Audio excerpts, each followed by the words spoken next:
আসসালামু আলাইকুম, আমি ইঞ্জিনিয়ার মোহাম্মদ তৌহিদুর রহমান। এখন যে ডিজাইনটি নিয়ে আলোচনা করব এটি 4.5 শতক জমিতে চারতলা বাড়ির একটি ডিজাইন।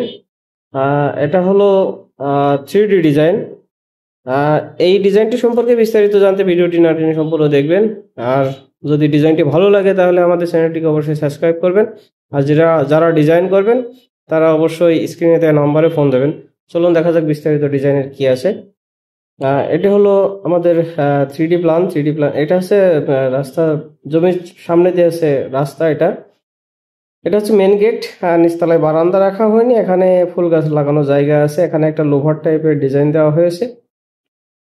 এটা হলো বারান্দা। বারান্দা হচ্ছে ভি শেপের বারান্দা। এখন ক্লায়েন্টের চাহিদা অনুযায়ী অনেক সময় ডিজাইন করা লাগে। এটাও ভি শেপের বারান্দা। এখানে একটা টয়লেট আছে এখানে।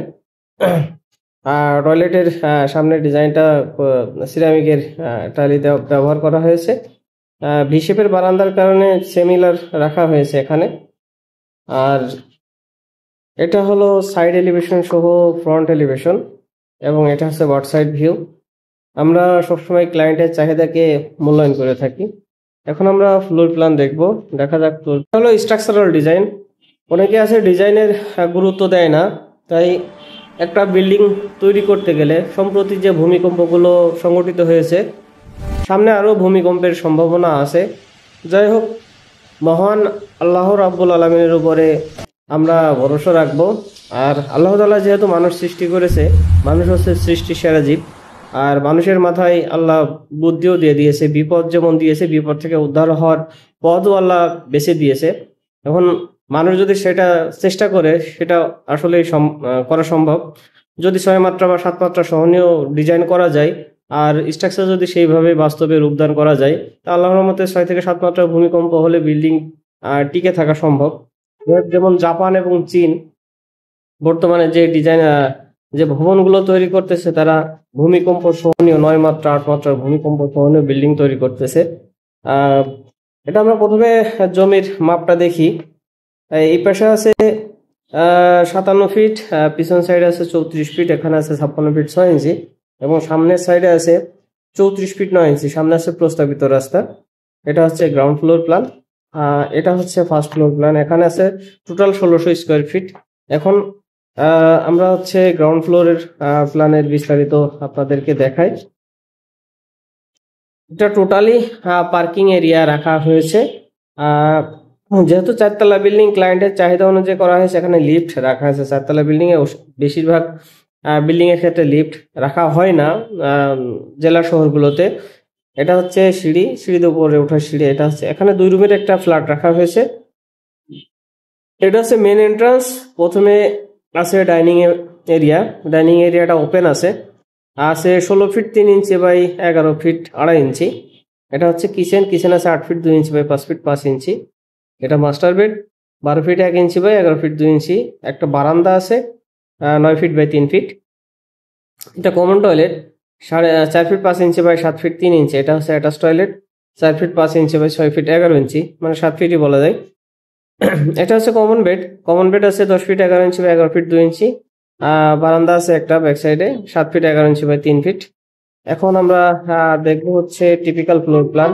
এটা হলো টিপিক্যাল ফ্লোর প্ল্যান। ক্লায়েন্টের চাহিদা প্রথমে আমরা বলে নিয়েছি যে ক্লায়েন্টের চাহিদা অনুযায়ী আমরা এই ডিজাইনটা করেছি। যেমন পিছনের বারান্দা স্কোয়ার রাখা আছে, সামনের বারান্দাটা ভি শেপ রাখা আছে, এবং ডাইনিংটা তার পছন্দ অনুযায়ী এখানে ভি শেপের একটা ডিজাইন দেওয়া হয়েছে। যাই হোক, আমরা এখন টিপিক্যাল ফ্লোরটা দেখবো। এখানে যথাক্রমে সিঁড়িতে উঠে এটা হচ্ছে মেন এন্ট্রান্স, এটা হচ্ছে ডাইনিং এবং ড্রয়িং এরিয়া। ডাইনিং আছে 16 ফিট 3 ইঞ্চি বা 11 ফিট 2.5 ইঞ্চি। এটা হচ্ছে কমন বেড আছে 12 ফিট বা 11 ফিট 2 ইঞ্চি। এটা সামনে বারান্দা আছে 9 ফিট 8 ইঞ্চি বাই 3 ফিট। এটা common toilet 4 feet 5 inch by 7 feet 3 inch. এটা আছে মাস্টার বেড আছে 12 feet 1 inch by 11 feet 2 inch. Front সাইডে বারান্দা আছে 9 ফিট 5 ইঞ্চি বাই 3 ফিট। এটা হচ্ছে কিচেন আছে 8 ফিট 2 ইঞ্চি বাই 5 ফিট 5 ইঞ্চি। আর এটা হচ্ছে অ্যাটাচ টয়লেট আছে 4 ফিট 5 ইঞ্চি বাই 6 ফিট 11 ইঞ্চি। এখন আমরা 2 নম্বর ফ্ল্যাটটা দেখবো। এই ডিজাইনের সব থেকে একটা ভালো দিক হচ্ছে ডাইনিং রুমটা ওপেন আছে, যে পর্যাপ্ত আলো বাতাস পাবে ফ্ল্যাটের ভিতরে। দ্বিতীয় ফ্ল্যাটে ঢোকার পরে আছে একটা ডাইনিং এরিয়া আছে 16 feet 3 inch by 11 feet 2.5 inch. এটা হচ্ছে রান্নাঘর। রান্নাঘর আছে 8 feet 2 inch by 5 feet 5 inch. এটা আছে মাস্টার বেড। মাস্টার বেড আছে 12 ফিট 1 ইঞ্চি বাই 11 ফিট 2 ইঞ্চি। এটা হচ্ছে বারান্দা। বারান্দা আছে 9 ফিট বাই 3 ফিট। এটা এই বেডরুমের সাথে একটা অ্যাটাচ টয়লেট রাখা আছে 4 ফিট 5 ইঞ্চি বাই 6 ফিট 11 ইঞ্চি, তার মানে প্রায় 7 ফিট। এটা আছে কমন বেড। কমন বেড আছে 12 ফিট বাই 11 ফিট 2 ইঞ্চি। সাথে একটা বারান্দা আছে। বারান্দা আছে 9 ফিট বাই 3 ফিট। যাই হোক, এই হলো ওভারঅল আমাদের আজকের ডিজাইন। গ্রাম অথবা শহর যেখানে আপনারা বাড়ি করুন না কেন, ডিজাইন করে বাড়ি করবেন এবং আপনার অতিরিক্ত অর্থের অপচয় রোধ করবেন, এবং যে ইঞ্জিনিয়ারকে দিয়ে ডিজাইন করাবেন অবশ্যই তাকে দিয়ে সুপারভিশন করাবেন এবং ভালো মানের কন্ট্রাক্টর দিয়ে কাজ করাবেন।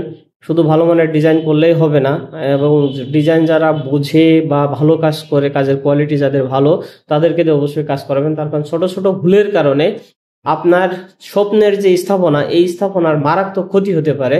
তার কারণ একটা স্থাপনা যদি সঠিকভাবে ডিজাইন করা হয় এবং সঠিকভাবে যদি কনস্ট্রাকশন করা যায়, সেই স্থাপনা 80 থেকে 99 বছর তার লাইবিলিটি থাকে, যদি ভালো মানের স্ট্রাকচার তৈরি করা যায়।